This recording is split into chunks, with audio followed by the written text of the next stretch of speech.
Welcome back to The Weekend. I'm Ed Kalegi. It is a memoir of one of Hollywood's most legendary attorneys, Peter Knecht.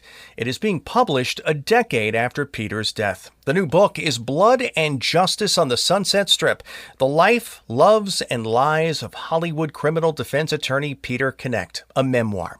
My next guest is responsible for the memoir finally being made available to the world. She was married to Peter Knecht. It is great to say hello to Dr. Eva Cadell. Eva, welcome to the show. Thank you, Ed. Let us set the stage a bit, if we may, for those who may not know. Please tell us a bit about your late husband, Peter Knecht. Wow, there's so much to say. I don't even know where to start. But professionally, Peter was a district attorney for Beverly Hills and Malibu before he went into private practice.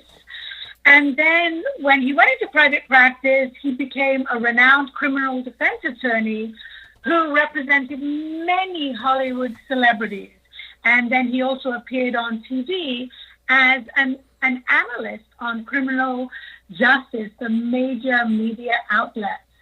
And then he basically was attacked. There was a conspiracy to murder him. And that's a very exciting story in the book. Mm-hmm. Fortunately, he survived, but then later he did die of cancer. And cancer was actually the only battle that Peter ever lost. He was such a strong personality. I remember quite fondly many of his media appearances, and he was really in the spotlight when it came to the sort of the intersection of the law and the entertainment world for a period there in Hollywood.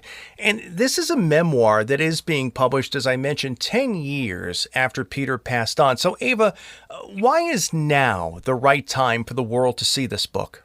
Well, now it's his 10th anniversary of his death. And I just thought that this would be a really good time. I sort of manifested it, to be honest with you. I love manifesting. Mm-hmm. And it just felt right in my gut that the book should be launched, and it's being launched on the Sunset Strip, which is very apropos. Yes. At a book called The Book Soup. And I'm also manifesting that this book will become a movie or even a TV series, because I feel like it could really be adapted into that.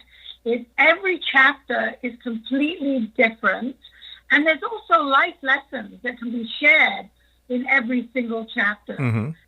I have to ask, how did you two meet? Oh, that's a great question. We met when I was actually a journalist, and I was writing for the Tolucan, which was a small newspaper way out in Toluca Lake, mm-hmm. in Los Angeles. And somebody had told me about him being someone really interesting for human interest stories.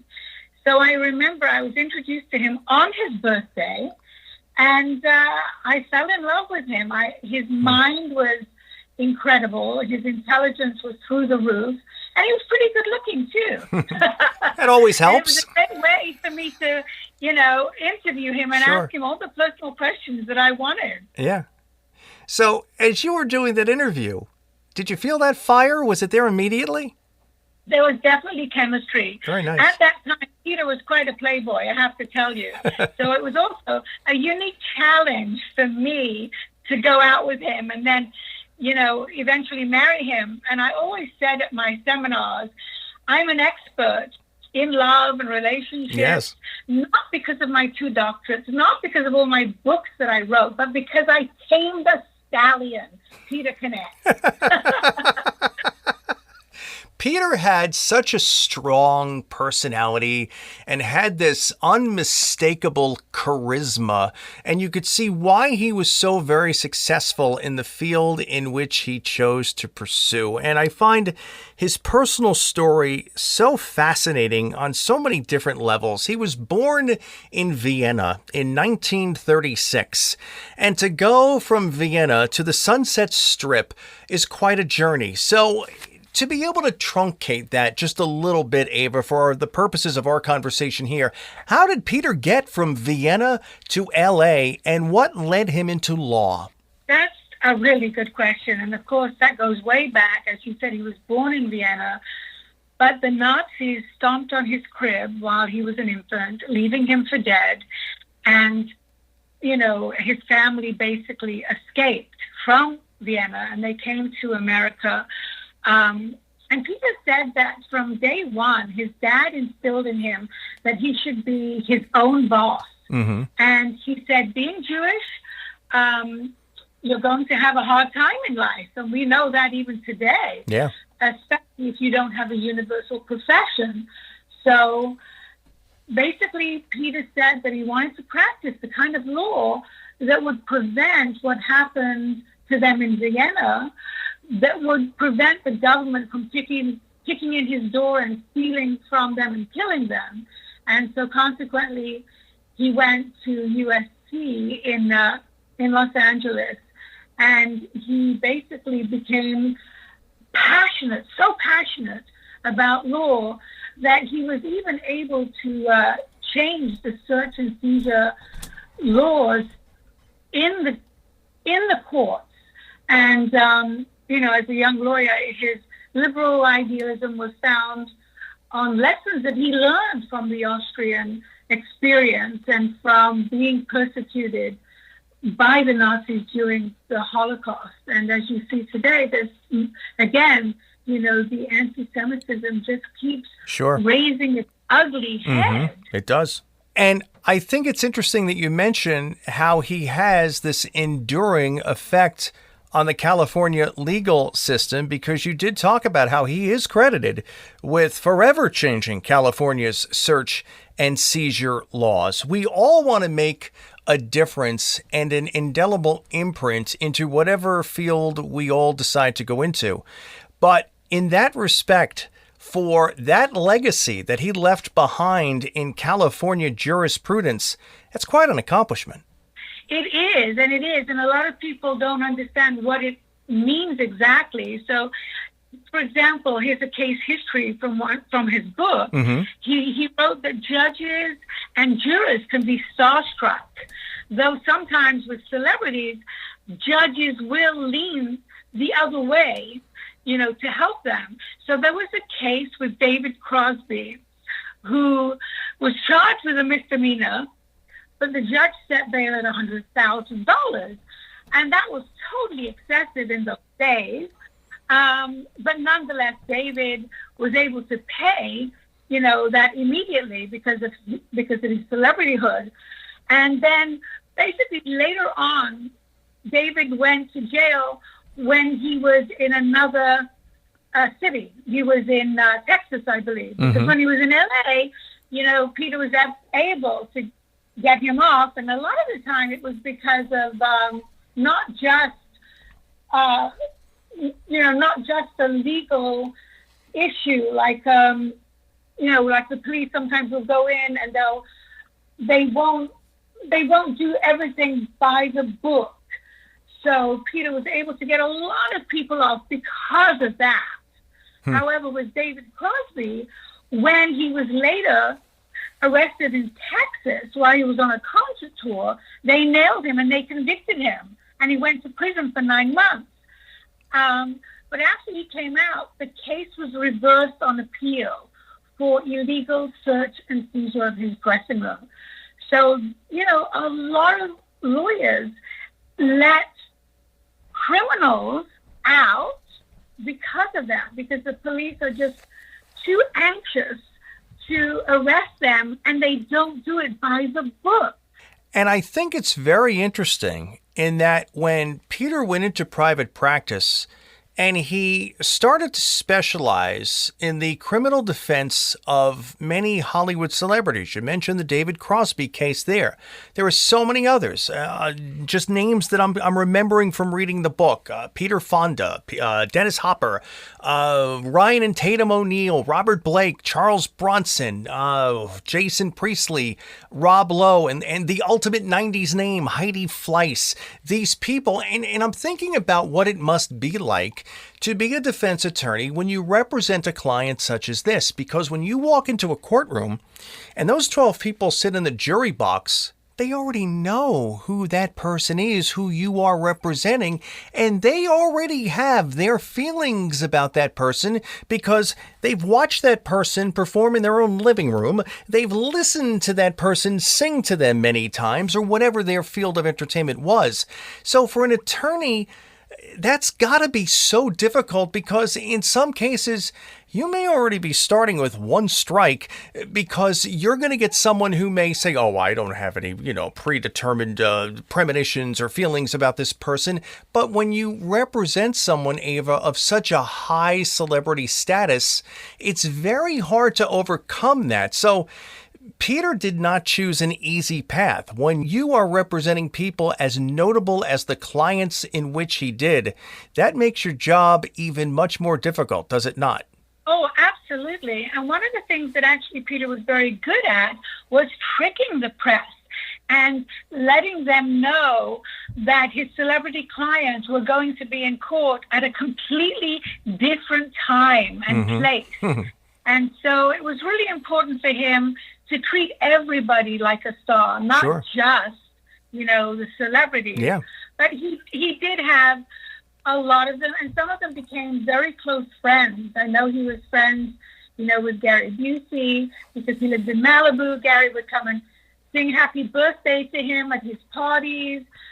He was also very close to a Beverly Hills madam who was prior to Heidi's life. And in fact, Heidi benefited from working for that madam. And in the book, if you remember, the real Beverly Hills madam was actually an informant for the LAPD. Yes. Yeah. He was by her bedside when she passed away. So he really had a soft spot in his heart for her.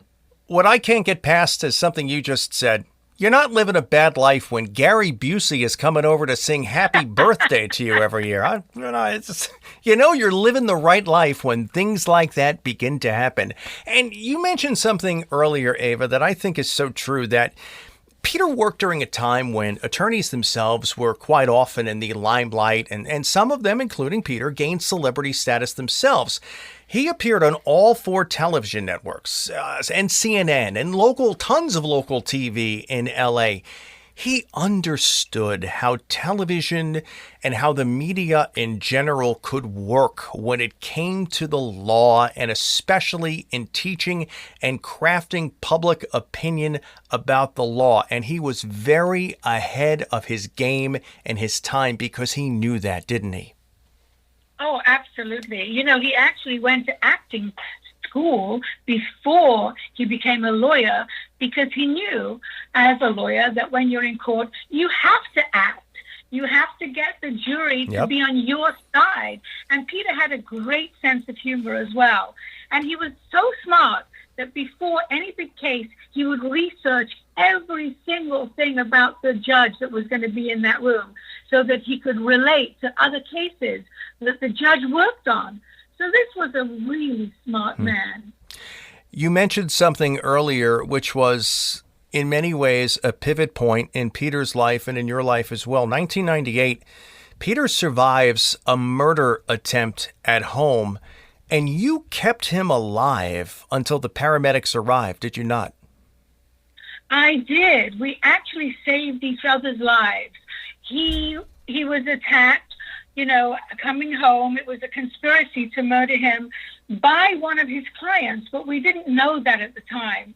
And actually, I was a suspect, which was just devastating to me. Sure. But, at our home off the Sunset Strip, these men attacked him and they cut his throat from ear to ear. Jeez. And, the crazy thing is that he was falling victim to the kinds of men whose rights he often upheld in court. It's true. So that's what's so crazy. And I used to live in fear sometimes before this even happened because he was representing such terrible people. Not the celebrities. Most of them didn't do anything so terrible, but he represented the mafia from different countries. And it was, I lived in fear. And so sometimes I think, oh my God, maybe this was, what would you call it? It was the worst fear coming true. You know how sometimes when you're so scared of something happening, it actually happens. Right, you have a premonition and then it's going to happen at some point, and it does, sure. Mm-hmm. Yeah, it's just crazy. And when it happened, it was the worst day of my life because I literally saw him coming in, holding his neck on, where blood was gushing from his neck. And they also stabbed him in the chest. And it's a miracle that they missed his heart and his carotid artery. And he saved my life by not letting them in the house and fighting these young, aggressive, physically fit men. I mean, my husband was already a senior citizen. Sure. And then when he came and fell, I put a tourniquet around his throat and I begged him not to die. And it really was the absolute worst day of my life. And I still can't get the vision out of my head of what he looked like. It was You can never forget that. There's no way. That image is indelibly dug into your mind, and all you can do is be so thankful that he did have as many years after that, and he did make a recovery from that. But that has to be so hard to live your life constantly looking over your shoulder. It is. And after he did recover, I begged him for more security around our home. And so he did that, and he also got a license to carry a gun. And then I said, oh, let's get a guard dog. And so he said, well, okay, you go to the pound and see what you can find. And I came back with a little red Pomeranian. The hell is that going to guard? Yeah. Well, he actually was a pretty good guard dog. There you go. I remember once we had a false alarm, the house was on fire, and the paramedics wouldn't go in because they heard Romeo barking and they thought he was a big dog. Wow. And when they saw, they were really embarrassed. Wow. See that? There's the second thing I'm going to not be able to get out of my mind all day. The first one, Gary Busey singing Happy Birthday every year, and then Romeo the guard dog. So there you go. I got them both stuck in my head now for the rest of the day. That changed Peter. I would imagine it would change anybody. You began a tradition with Peter afterwards, which I think is absolutely wonderful. It was an annual celebration of life party, and there is a wonderful hook to this. You would give an annual award to someone who had survived a near-death experience. So, Ava, why was the ritual important for the two of you? And I guess, second, who were some of the recipients of that award? Oh, yeah. So we both wanted to thank all the people who helped Peter, when he was in the hospital. They helped him with his work, with his appearances. We wanted to thank all the doctors and the police and the paramedics and all the friends who just rallied round and loved and respected Peter. And he didn't realize how much people really loved him. And so he said, let's do something really special to show these people how much we care about them. And together we came up with this incredible idea of throwing a celebration of life party, not just for him, to thank everybody, but also for other people who had near-death experiences as well. And so we put the two together, and it became an annual event where the media would come out and they would, film all the honorees. And we had, the first one, I think we had an award for the TV reporter, Adrian Albert. Mm-hmm.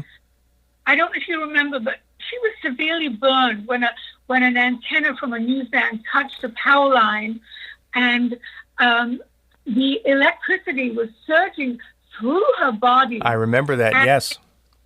They had to amputate one of her arms and one of her legs, as well as fingers.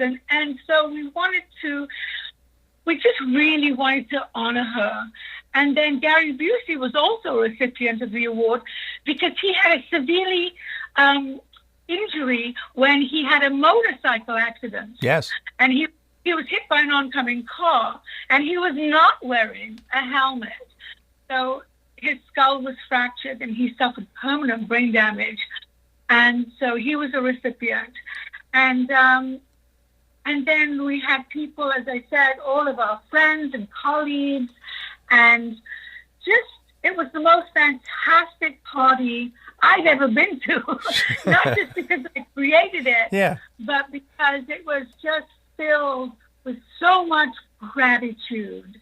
And so we were able to turn a tragedy into a celebration. It is a wonderful appreciation of perseverance, personal perseverance, and it's simply a wonderful way to pay it forward to other people in the community and people that are important to you. And I think about what this book means for you, that it comes out now 10 years after Peter's passing, and that now you get to share him again with the world. And in a very special way, it is almost like a love letter from you that is going through the world and then to wherever Peter's spirit lives today. Am I wrong about that? Oh, my goodness, you're absolutely right.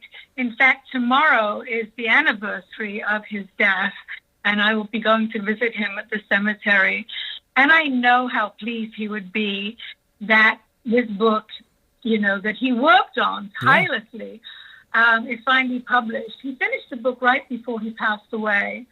And, a lot of people pass away very close to their birthdays. It's quite ironic. But he did pass away 2 weeks after his birthday. And so, I've changed as well. I'm focusing on helping people to heal from losing loved ones. And so I actually bought a spiritual retreat, which was a long-held dream of mine.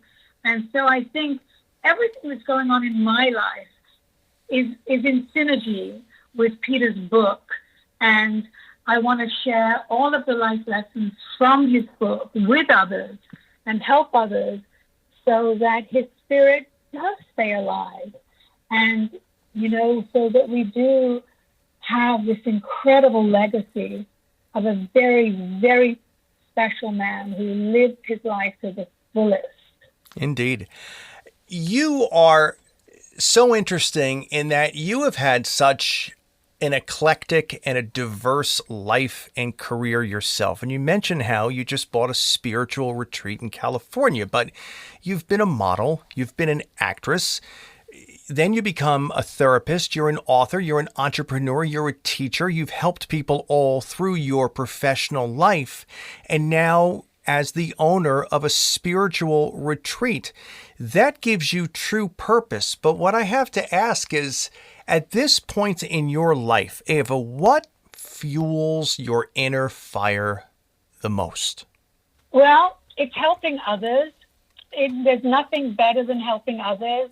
And as you said, I've reinvented my life so many times, and I'm helping others to reinvent their lives and I didn't do it because anything was wrong or anything was broken. I did it to maintain my evolution towards enlightenment. And so every new career brings me closer to being more enlightened. And as you said, I had all those professions which were more ego-based than intellectual. When I met Peter, I was a journalist, and then he asked me to become a real estate broker to help him invest in real estate. And I was only just too happy to do that. Yeah. However, I said to him one day, I really don't like this very much because I'm dealing with a lot of people who are not respectful of real estate brokers. I want to become a therapist. I want to help people to heal. And he said, great. And he was always supportive of whatever I wanted to do. And that led to me becoming an author of over 10 books. And then it led to me becoming a public speaker all over the world for incredible Forbes 500 companies. And now I am at the spiritual retreat, and I feel like this is the last season of my life. So I really want to make it fantastic. I hear such fulfillment, personal fulfillment, in your voice. And I can sense you are a woman right now who is extremely comfortable within her own skin. Is that true? Oh, yes, absolutely. I love my life. I love myself. I love helping others to love themselves. And every day I wake up and I'm so grateful to be here. And, you know, if I was going to give one piece of advice to everybody, is just make time for self-care. It doesn't matter who you are. Make time to love yourself and treat yourself as you would treat a loved one. And so I've learned to do that. And I've learned that from Peter. Unfortunately, Peter was a workaholic and he never really enjoyed his financial success. And so I live every day as if it may be the last day. And so, you know, I mean, Ed, you've had an incredible career. So let me ask you, how would your life change if you knew that you only had one more chance to tell your story? And boy, oh boy, do you have a fantastic story. So would you live differently or love deeper or fight harder for what you believe in? I think the key is a true appreciation for accomplishment, and to be able to understand that we each have our own destiny and that we each pursue things in our lives which we feel are important.